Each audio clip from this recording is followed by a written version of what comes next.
Hello, everyone. Thank you for joining TL and Canadian Business Insider for a special fireside chat with TEDx Toronto's co-heads of curation for discussion on how to curate a lineup of inspiring TEDx talks.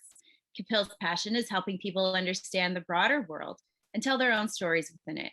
He's been fortunate to have helped organizations and people, including frontline healthcare workers, cabinet ministers, artists, and CEOs.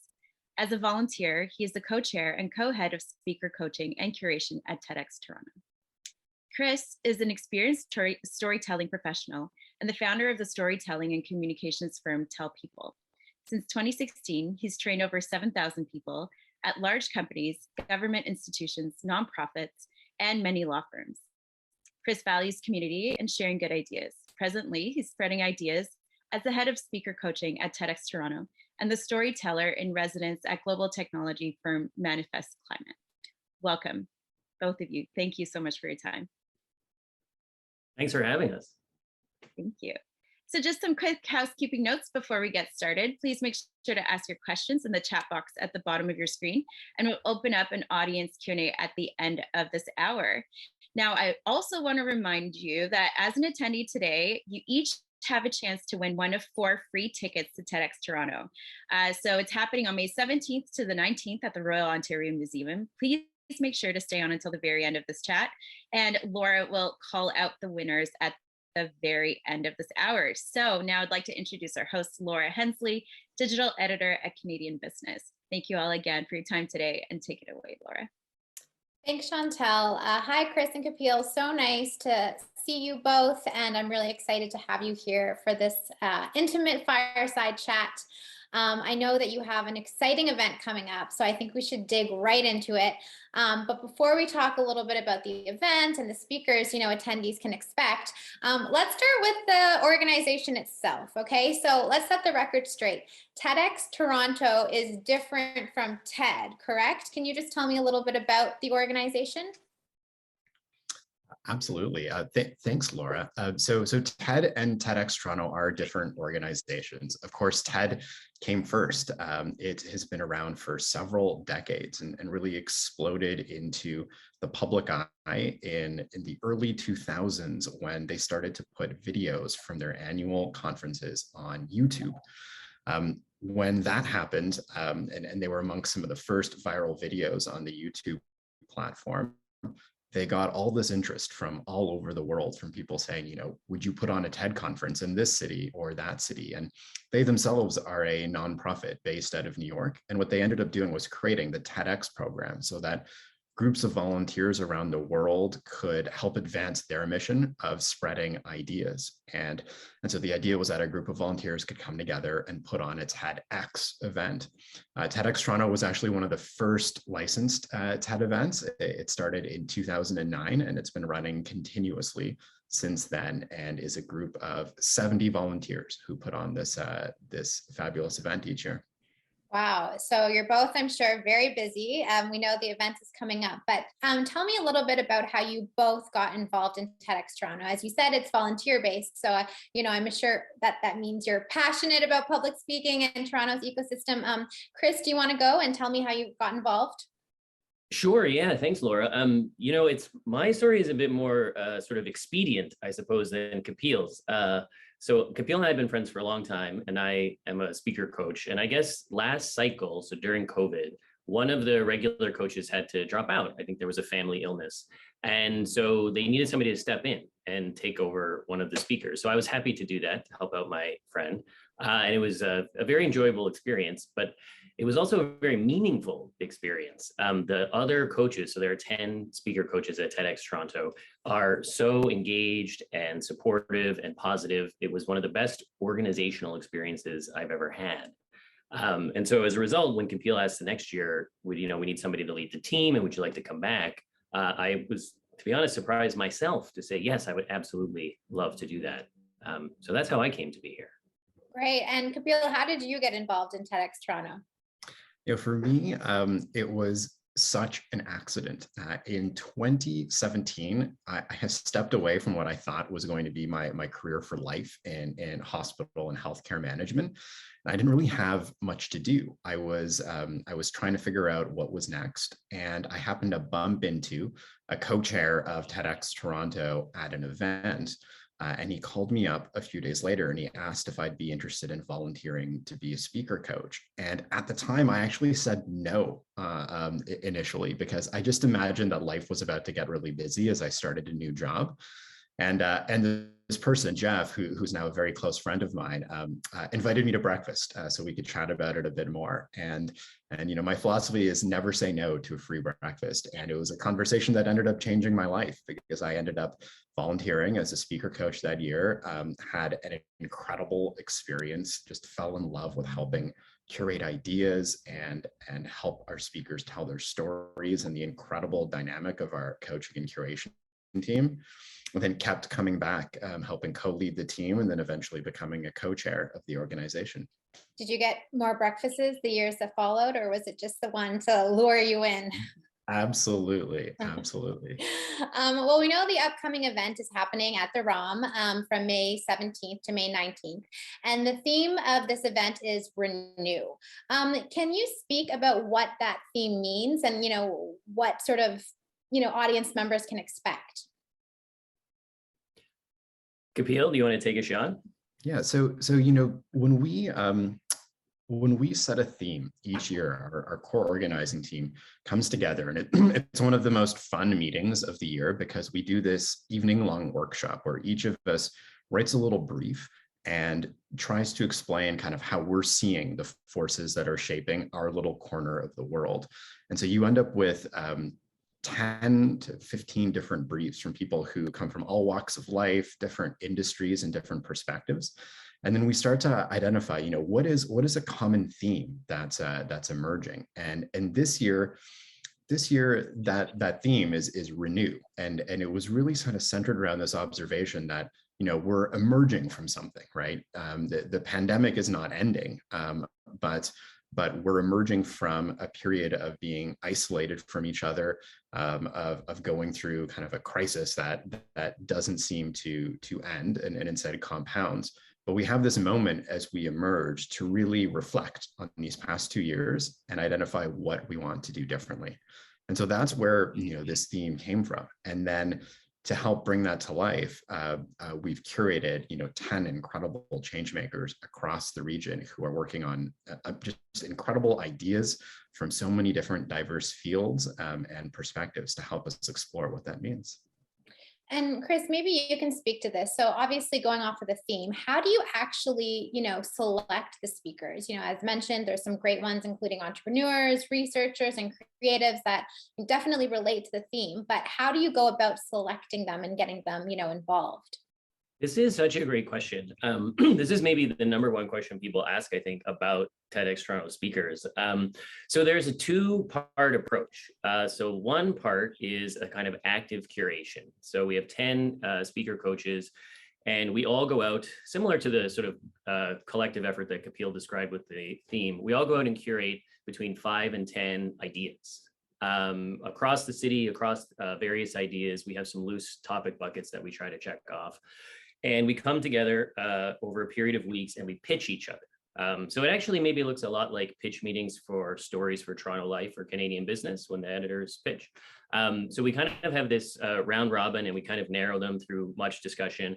And then once we have, I think, 100, so that's our short list, we then get into a room with breakfast, obviously, on a weekend. And we don't unlock the door until we have, I think we maybe pick 15, because not everybody's available, this kind of thing. So that's one part of the process. And then the other part is community nominations. So we are very fortunate at TEDxToronto to have an enormous community of supporters across the GTAH who are very keen to nominate themselves or other people in their universe to speak. And so we have, I think it's open for a month, the nomination portal, give or take. This year we had 700, Kapil, a little bit, something like that. Yeah, 700. And so we also read every single one of those. So everybody reads 70, 10 coaches, 70 each. And we sort of sift through to see what stands out, what's not represented in other places. And this year we had 2, I think, from that pool who are in the final slate. So yeah, we get a lot of emails from people saying, how can I get nominated? How can I get nominated? And the community nomination is a real viable way to do that. So yeah, that's the process. I mean, that sounds like a lot of work on your side, but when it comes to the speaker side, I'm sure there's tons of preparation and thought that goes into that as well. Can you walk us through that process? What is it like for a speaker to prepare a story and be involved in this? Ooh, well, I'll take a crack at Kapil, and then you can maybe fill in some of the blanks. So the formal process is about 14 weeks long. So we started in January and we finished, well, I guess we'll finish in 2 weeks, but the sort of script is due basically 14 weeks later. And it's a series of meetings with the speaker coach and their speaker, where you start by doing a lot of journaling and reflecting on what exactly is the core idea that we're trying to talk about here. Funnily enough, a lot of speakers come to the process with either a talk written or something like very clearly hashed out in their mind, which makes sense. They're talking about their professional work. And I think 100% of the time, they end up with a completely different talk than what they thought they were going to at the beginning. So we sort of start with this sort of like journaling, self-reflection process. And then there's about a month and a half of scripting, iterating back and forth with the coach. During that time, we have 2 table reads where the speakers read their draft to the coaching staff and all of the other speakers and get feedback that way. A lot of people are surprised that what sounds good on paper is often very different from what sounds good out loud. So those are very interesting parts of the process. And then where we're in now is the rehearsal phase. So sort of committing it to memory or internalizing, as we say, and then thinking about how to perform it, how to engage with the audience, how to move your hands, things like this. Is that fair, Kapil? Did I miss anything? What do you think? Absolutely. The only thing I'd add is that, it's a 12 to 14 week process, which often, people are like, whoa, 12 to 14 weeks. And part of that is because, our coaches and our speakers are volunteers. And so spreading it out over a long period of time really makes it sustainable for them. But part of it also is also, based on our own belief that, it takes time to develop a good talk, and actually having those periods of downtime where you're not, furiously writing, and you just get to kind of park it for a couple days, get some cycles of REM sleep in, and discover connections between your ideas is so important. That's a whole process. I had no idea it was that intensive and creative. So thank you both for sharing. That was really interesting. You also, the events always make sure that there's a good diverse range of speakers, from different parts of, I guess, the ecosystem or different views. How do you make sure that you do have that range of voices at your events? That's a great question, Laura. For us, it comes down ultimately to TED's mission. And so many of you have probably heard the tagline, ideas worth spreading. And there's such a rich story behind that. TED's belief and a belief that we all share is that, it's the encountering of new ideas that is what helps all of us as individuals and as a kind of human collective move forward. And that what's most critical is making sure that we're encountering, important ideas. The second half of that belief is that, it's not often the most important ideas or the most critical ideas that make it onto large platforms. And in fact, one of the great stories of kind of humankind is ideas that start out on the margins that take maybe too long to make it into the center and help advance society. And so, TED's mission is to help pull those ideas and identify the people who are working, on lab benches in corners of the world who are maybe just so busy that they're not out there promoting their ideas, and help shine a spotlight on those ideas. And so that's really where, our view on diversity comes from. And then as a team of curators, we then go out into kind of the city and the region, and we ask, where are those ideas and who is working on them? Chris, did you have anything to add, or is that sort of? No, I think that captures it very well. And maybe just to summarize is that we just pay very close attention to that. We don't think a diverse slate happens by accident. And so we're very intentional about how we make that happen as a team. Right. And the event that we're excited about is happening in person, which is exciting after the so many lockdowns of this pandemic. Planning something in person obviously is a huge feat in normal times, but during the pandemic, it's been extra challenging. What was the process like of organizing the upcoming event, when you've had to work remotely for the past 2 years? It has definitely been a journey. We started in June of 2021, so it'll be about an 11-month journey overall. And one of the hardest things about it is actually that as a group of volunteers, we are meeting remotely over Zoom, over this platform. And so much of the energy we get as volunteers usually is in our in-person meetings, in the evenings after our work days where we all get to convene in person. And so, figuring out how to sustain that momentum as a group of volunteers has been a really interesting challenge over the last 11 months. I would say the other kind of big challenge or interesting challenge facing all event organizers is trying to understand what is it that our community is looking for in a TEDxToronto event, now that we are emerging from this pandemic. We normally run a day-long, 6-hour conference where there's anywhere from 10 to 14 speakers. Our last 3 pre-pandemic were at the Evergreen Brickworks, and it's truly kind of the most educational, inspiring day of the year. And as much as we wanted to return to something like that, we really had this feeling that people weren't looking to spend an entire day indoors with maybe 1,000, strangers. And that actually we should borrow from what we did virtually in 2020, which is to really engage people for an evening and create an opportunity for people to come from work to an in-person location and encounter 3 or 4 incredible ideas in a much smaller, more intimate and safer space, and then be able to engage that way. And, I think the ROM is a great spot for that too. It's in the center of the city. It's inspiring. It's creative. If we're, taking a step back and thinking about the talks themselves, in your opinions, what makes a really good TEDxToronto talk? This is such a good question, and a bit tricky to answer. Because they're all so different, and it's hard to sort of abstract from 10 different ones and have the commonality be reflected. But so what I'll offer is I really appreciate it when the speaker and the audience are surprised by what the speaker shares.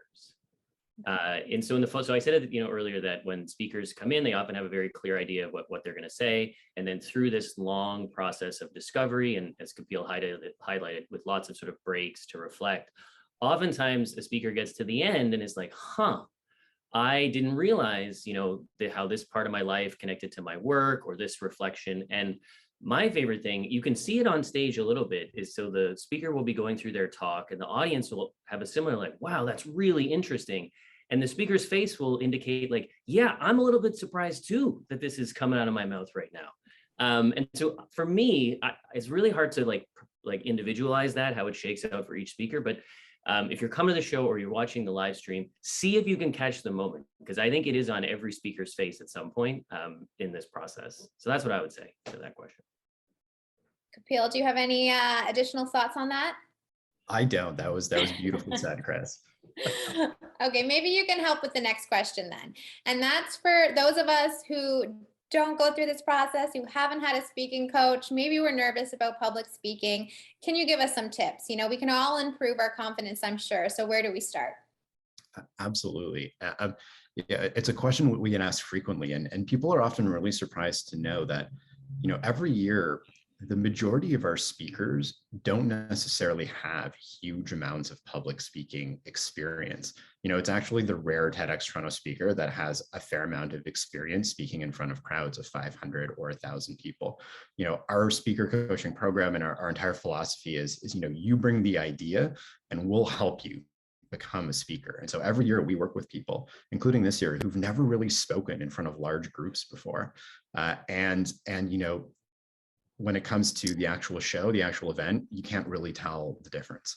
The two things that jump out to me is just the most important tips I often give people who are looking for advice on public speaking. Is the first one is, it sounds a little bit corny, but be yourself. So much of what the audience reacts to is actually you just kind of encountering and displaying yourself. If your particular topic is something you are passionate about, and you're just able to tap into that passion and show up as yourself, the audience will see that. And often the mistake so many first-time speakers make is they try to imagine what a public speaker is, right? They have an image in their head of someone like Barack Obama, and they try to channel him.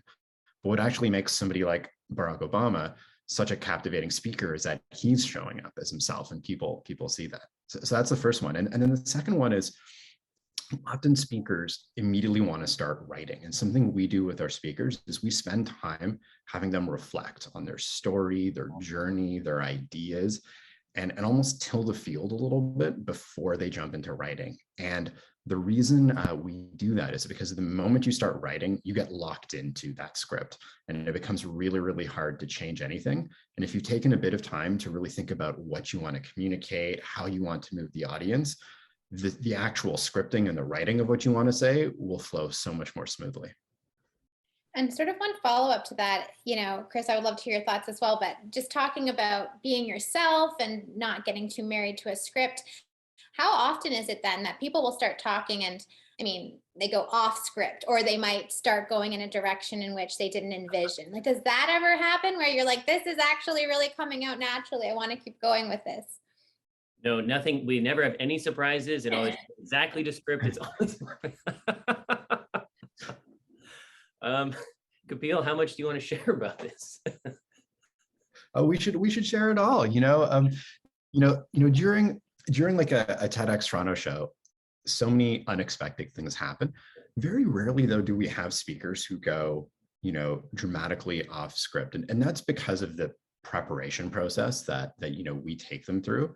We don't actually get our speakers to memorize their talks word for word, but they've spent, by the time May 16th, 17th rolls around, they'll have spent 3 to 4 weeks internalizing their talks. And it's kind of like, in some ways, it's almost like when a band plays a concert, their songs change a little bit, 2 or 3% from performance to performance, but they don't end up adding an additional verse or melody into it. And that's what we strive for. Makes sense. Chris, did you have any public speaking tips you wanted to share? Just maybe one other to add, and I was frantically taking notes about Kapil's wisdom while he was sharing. So thanks for that, man. This is not unrelated to the sort of letting it breathe or tilling the field aspect, but maybe a third tip to add is sleep. So typically when people who don't have a lot of public speaking experience prepare, partly because their schedule is busy, they'll sort of make their notes maybe the night before or the morning of, and they'll practice a few times and then jump on stage.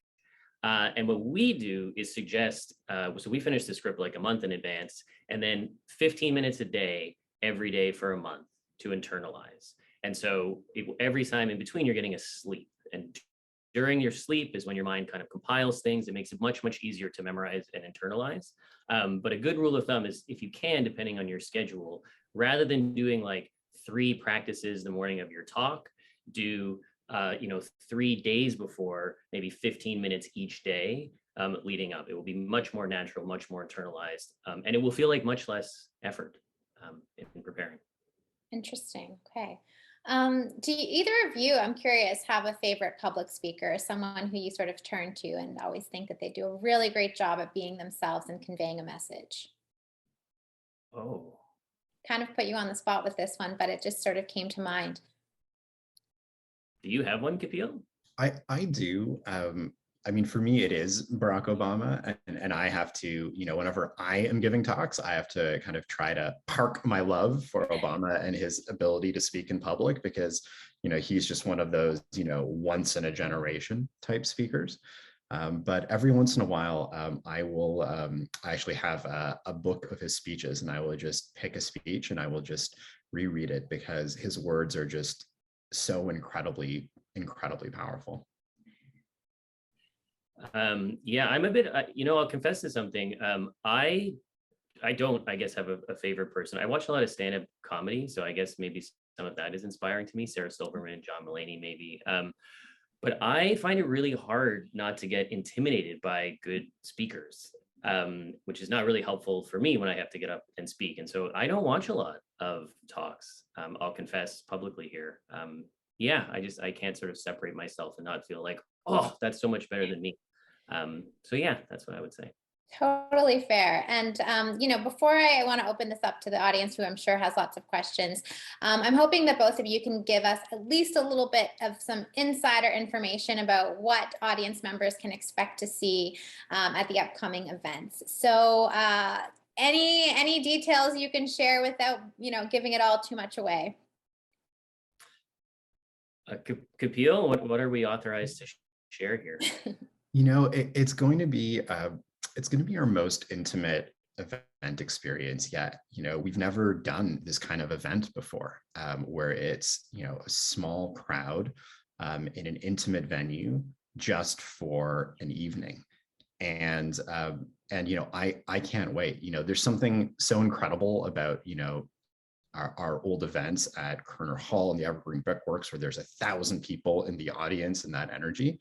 But there's also something really incredible about a small, intimate event where the sight lines are perfect for everyone, and the speaker is connecting with the audience in such a personal way.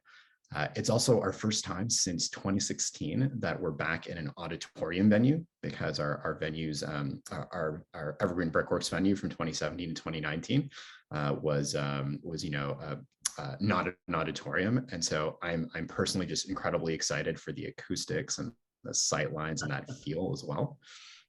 And then you mentioned Laura, the RUM, and it's just such an iconic location. It's so centrally located, and it just promises to be a really fun evening.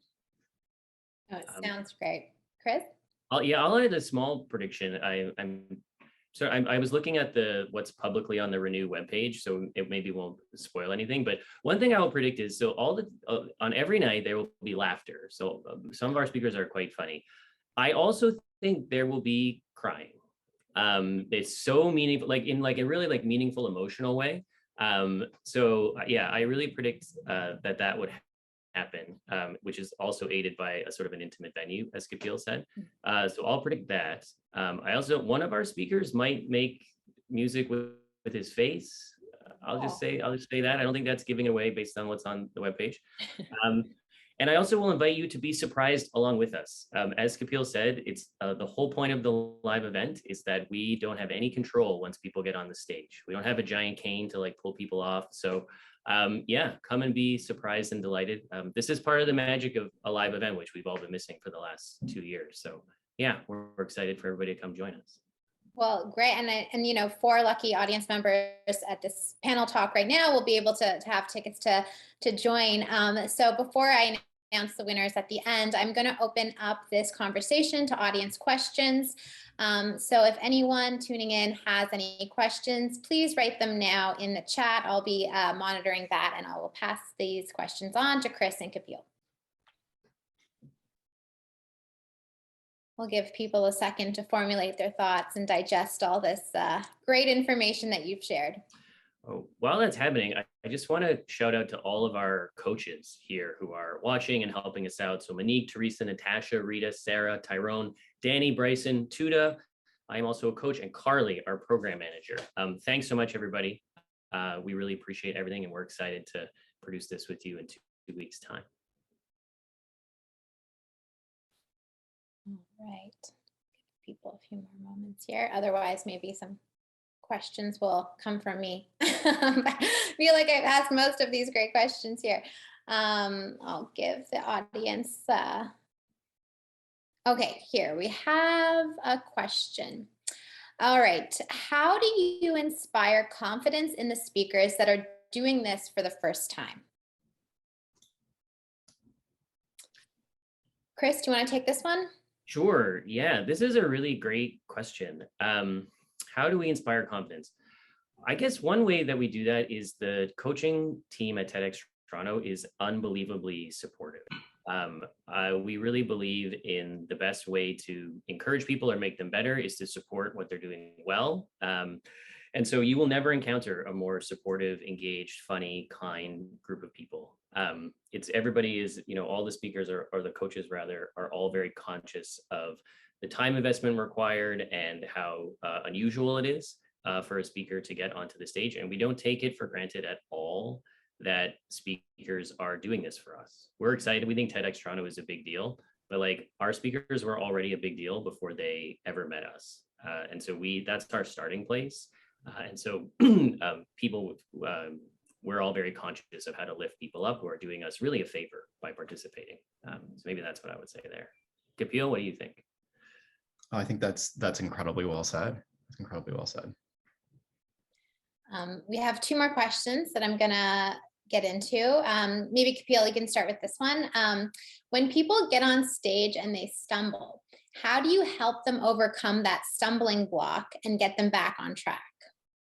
Oh, that is a great question. I always tell speakers my own experience in performance, which really is when I was a kid and I played the piano. And almost every recital I did, I'd come off the stage and I just feel like a little down because I knew I'd made a couple mistakes. And then people would come up to me and they'd say like, amazing job, Kapil, you sounded so great. And finally, after enough repetitions, I realized that I was aware of all my mistakes, but the audience wasn't. And that's what I always tell the speaker is that the audience is experiencing your talk for the first time. And the only time they will know you made a mistake is if you stop and you say, I made a mistake. So definitely don't do that. What we also do with our speakers is we really tell them, don't memorize your talk word for word, internalize it. And the difference is really subtle, but it's so important. When you're memorizing a talk, it's almost like you have two tracks going on in your mind. Your mind is trying to remember the exact word you're supposed to say next, while also being in the moment, right? So you're almost like time traveling, and that can actually create a really big challenge when you're on stage. Internalizing is a little bit more not trying to remember the exact words, but being able to flow with the talk. And so what we encourage speakers to do is to deliver the talk and to not focus on specific words, but to get the message across. The idea being that if your talk changes by 2, 3, 4% each time, like that's actually totally okay. Mm-hmm. Mm-hmm. And this sort of goes to the next question we have from the audience. And we did talk about preparation, but I think maybe if we can get a bit specific, this person's wondering how much time should a speaker allow to get prepared for their TED Talk? So, obviously we know that you have your process, but how much time should they sort of put towards their talk? Ooh, this is a really good question. And I appreciate the desire for specificity. And so maybe this is the part to reiterate what Kapil said earlier. Part of the reason our process is so long is that speakers are busy. And they have like a very successful full life, not just professionally, but their family and their community. And so I can say what I sort of tell speakers when I'm estimating the work for them is to budget 1 to 2 hours a week for 14 weeks. It doesn't have to be all at the same time. And some of that time, especially at the beginning, is just reflection. So, you're walking to work, thinking about it, that kind of thing. So yeah, 1 to 2 hours a week for the 3 months. On average, some weeks there's no time. And then other weeks there's 3 or 4 when we're getting the script done. And then maybe something else, we finished the script a month and a half ago, let's say 6 weeks. That was the schedule roughly. And it doesn't take 6 weeks to internalize a 10-minute talk. And so one of the things we've been experiencing with our speakers over the last few weeks is taking entire weeks off from rehearsing because they don't want to get over prepared. It's hard to get excited about something you talk about every day for 4 months or 4 weeks rather. So yeah, it's important to be pragmatic is what I would say. That's a great question. Great. We have one last question, and then I will be announcing the 4 winners of the tickets, which is really exciting. This question is about children. So how important is it for children to learn how to do public speak? And how do you think that childhood experience might mold them into, strong public speakers as adults? That is a great question. I had this, it's funny, I was just reminded of this experience I had with one of my nieces who is in her early teens, and she just gotten into TED Talks. And so she watched a couple talks and she wanted to chat about them. And I think what's, when I think about that experience and the question, I feel like what's most exciting to me is when kids, get a chance to learn how to communicate and how to share their ideas, because ultimately that's what public speaking is, right? It's being able to take an idea that's fairly complicated, like one of our speakers this year, who's a genetics researcher, and figure out how to take that enormous complexity that you have in your mind and be able to transmit it to someone else who doesn't understand that degree of complexity. And so that to me is the really exciting opportunity, I think, with kids to help them think about how to communicate that rich swirl of information in their head, whether it's their emotions, whether it's the thing that they're learning, to a group of people who need to understand it. Great advice. Chris, is there any last thoughts you wanted to add before I go to the winners? Well, I'm hesitant as a childless bachelor. I'm hesitant to weigh in on anybody's parenting or child strategy, but I guess I would say just having confidence that your people will listen to your ideas. So I don't know if when I was a young person I would have enjoyed like being put on a stage to practice that. Although as an adult, if I had like got all my speaking anxiety out of the way when I was 14, that would be a superpower now. But just sort of having experience with people paying attention and feeling confident to share and like advocate for myself or my ideas, maybe this is what I would say would ultimately be super beneficial versus like we used to have like speech contests when I was in elementary school. I think that's a thing. Yeah. And so this is very great, but I think even that was, I remember that being fraught. So maybe just sort of like paying like really good eye contact when a child is speaking, that might be the best way to build confidence. Those speaking contests were very challenging for me in school too. I didn't like them, but glad to see I'm not the only one. All right. Well, thank you both so much. This was a really great conversation. I learned a lot. I think the audience learned a lot. And so I'm just going to announce the 4 winners of the tickets before we say our goodbyes. So apologies in advance if I mispronounce anyone's last names. Winner number 1 is Alicia Mayer. Winner number 2 is Kim Locke. Number 3 is Lori Harito, and 4 is Susan Vinner. So we will make sure that you are given your tickets, and thank you to everyone for tuning in and for attending. And thank you both, Kapil and Chris, for making the time to speak with me today. I really appreciate it. Well, thank you so much, Laura, and thank you to everyone who joined. Yeah, we'll see you all at the show.